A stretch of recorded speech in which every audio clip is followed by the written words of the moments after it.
What's up with it? You watching the Bay Bomber TV. And yeah, we about to check out this video from the YouTube channel Warren Cali. And the title is Crip to Star Producer. The story of DJ POOH. Yeah, DJ POOH is Red from Friday, you know what I'm saying?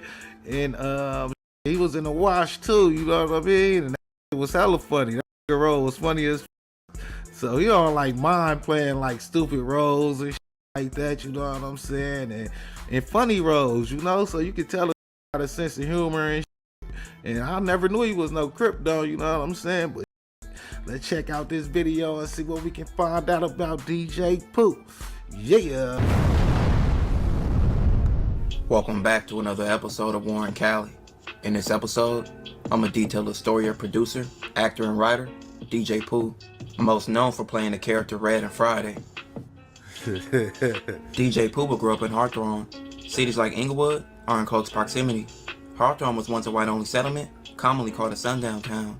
During the 1930s, signs warned African Americans to be out of Hawthorne by sundown. Damn. But by the 70s, everything would change. Many black residents would move in, and many whites would move out. With gangs of violence starting over LA County, Hawthorne would fall victim, and the area POOH lived in would later become a gang called the Watergate Crips. The Watergate Crips originated during the 1970s. The Watergate Crips are a part of the Roll 100 Crips, which consists of several gangs in Los Angeles County. The name Watergate would come from a scandal that President Richard Nixon was a part of, called the Watergate Scandal. But in all of my years of public life, I have never profited from public service. I've earned every cent. And in all of my years of public life, I have never obstructed justice. And I think, too, that I can say that in my years of public life, that I welcome this kind of examination, because people have got to know whether or not their president is a crook. Well, I'm not a crook. I've earned everything I've got. I shall resign the presidency effective at noon tomorrow. Watergates will also have another branch of their gang outside of Hawthorne. It will be in Orange County. The Watergates would be for several Crips and Blood gangs in nearby areas. I knew some gangs was like dinner from like the 80s and shit, but I ain't know like shit went all the way back to the 70s. That's a fool with it. Some deadly wars. They would even have beef with some of the gangs in a Roll 100 Crip car. And this would be the type of environment that DJ POOH would grow up in. While POOH was in high school, he would start DJing. He would start off by doing turntables. But just when he started taking it serious, he would go to jail for 18 months, where he would get his GED. He would be released by the age of 19. With POOH being released from jail, music became his biggest passion, and that's where he spent all his time and energy. And as you know, this would later come his career. POOH would have many musical influences around him, and he would make his own crew with friends from his neighborhood, called the FBI crew, which they had humble beginnings. They would struggle to get equipment. Some of POOH's first DJing gigs would be at his old high school. I ain't gonna lie, that was hell of a name though. I don't know if like the streets with that, like, what's y'all? We the FBI. Like, oh, hell no. POOH knew many popular people early on in his life, like Ice Cube and DJ Jinx. DJ Jinx was close to Dr. Dre, and he would introduce Dre and POOH. Dre would teach POOH a lot musically, like how to use a drum machine, how to produce tracks, and how to make beats. Learning these things from Dre would get POOH into producing. DJ POOH's first production credit would be for a group called Uncle James Army. He would later form production crew LA Posse. POOH would later go to New York and live with his cousin. His cousin was a dancer for the group Houdini. While being in New York, DJ POOH would start to build connections and try to shop a tape he made. Some of the songs would be from up-and-coming rapper King T. This would get DJ POOH production known and get King T known as a rapper on the East Coast.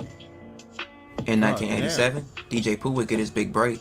He provided production for LL Cool J's second album, Bigger and Deffer. The album was certified double platinum. He would produce on several songs, like I Need Love, along with the LA Posse. DJ POOH, Man, that's crazy. They did big things on the East Coast before the West Coast, so that's something new. I ain't know that. And the LA Posse would go on to produce Def Jam artists like MC Breeze. MC Breeze would later sign with Atlantic Records, which the LA Posse group would sign a production deal to work on MC Breeze's new album. DJ POOH wasn't a part of that deal and would go back to LA and not be a part of LA Posse anymore. Since he left LA for 3 years, a lot had changed. While Ice Cube and Dr. Dre had became stars a part of the group, NWA. Back in LA, DJ Pooh would produce for artists like King T, Too Short, and also produced on the album for the movie Boys in the Hood. Oh, damn. But with Ice Cube going solo from the group NWA, Pooh would be brought in by Ice Cube to produce on debut album Death Certificate. He would produce on songs like Steady Mobbin' and Ice Cube's diss towards NWA called No Vaseline. Worked on Ice Cube's No Vaseline track.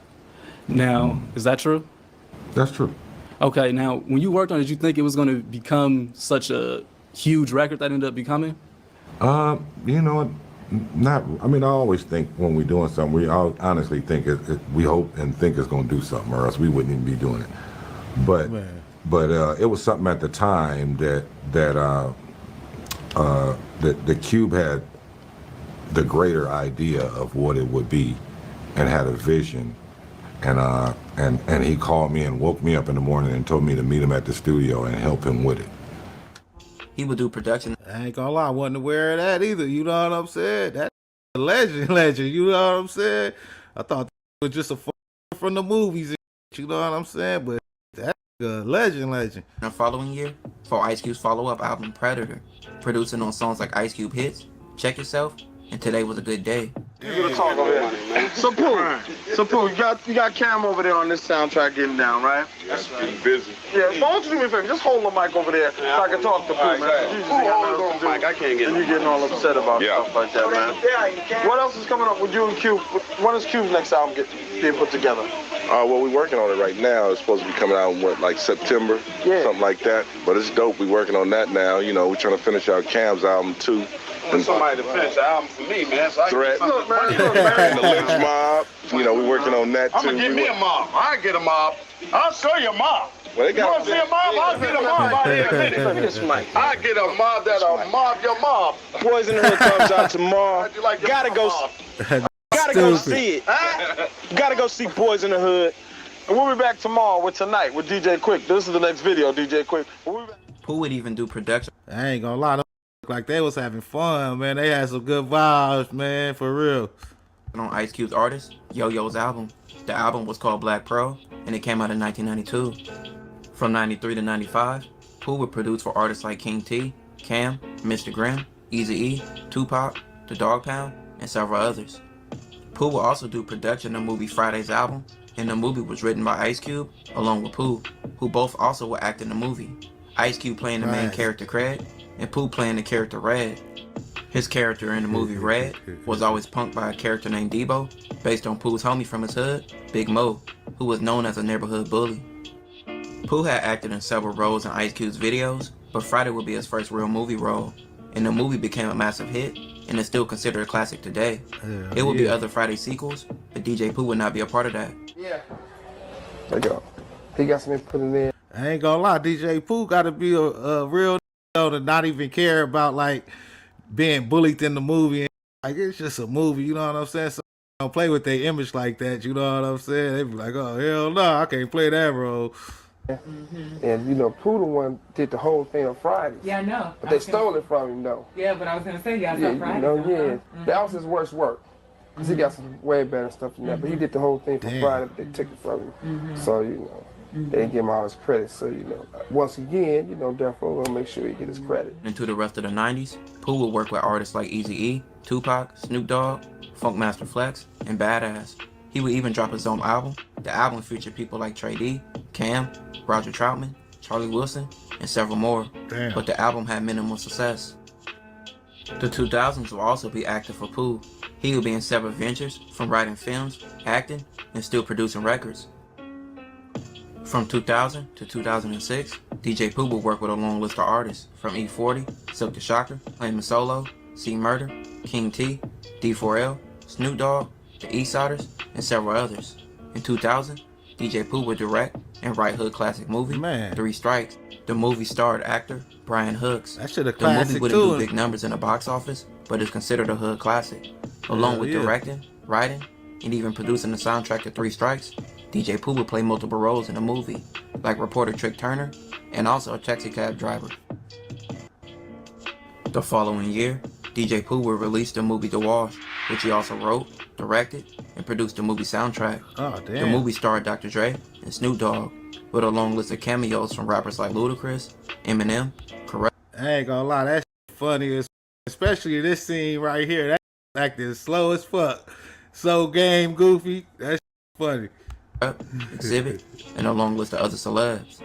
DJ Pooh's role as Slim was to many people the highlight of the film. I didn't know The he Wash wrote is it. also considered a hood classic.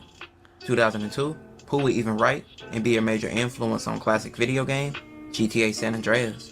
The GTA team was fascinated by the appearances of street games, but terrified by their behavior. The writers sought to accurately portray gang violence without glorifying it, so they would bring DJ Pooh in. He was hired to co-write the game from an urban perspective. Pooh would even get rapper Young Melee the role of CJ in San Andreas, as other writers wanted an authentic character. Well, actually, DJ Pooh. Oh, shout out DJ Pooh. Yeah, he was in a meeting with Rockstar Games, and I had no idea. He had called me, and we was having a regular conversation. You know, I ain't gonna lie. I think they might be putting a little less on that legendary status. That a legend. For real, he might be a bigger legend than that we think bigger than him on Mamas. I mean, and he was in a meeting with them. They heard me talking, you know what I mean? And I guess they was giving them the thumbs up in there. You know, we was talking about music, different stuff like that. Cause you know, Pooh is a hell of a producer. You know what I mean? So yeah, we in there talking about beats. I'm on the rap on the phone. When he hung up, he called me back like 15 minutes later. And he was like, hey man, I was in the meeting with Rockstar Games. And I didn't want to tell you because I didn't want you to put too much on it or not enough. I wanted you to be Melee. So I'm like, oh, okay, yeah, that was cool. And then he said, they want you to come in and audition. So I'm like, okay. Cool. You know what I mean? He's the one who got Rockstar to do the Grand Theft Auto San Andreas, that whole, you know, like take it from Miami and put it in LA.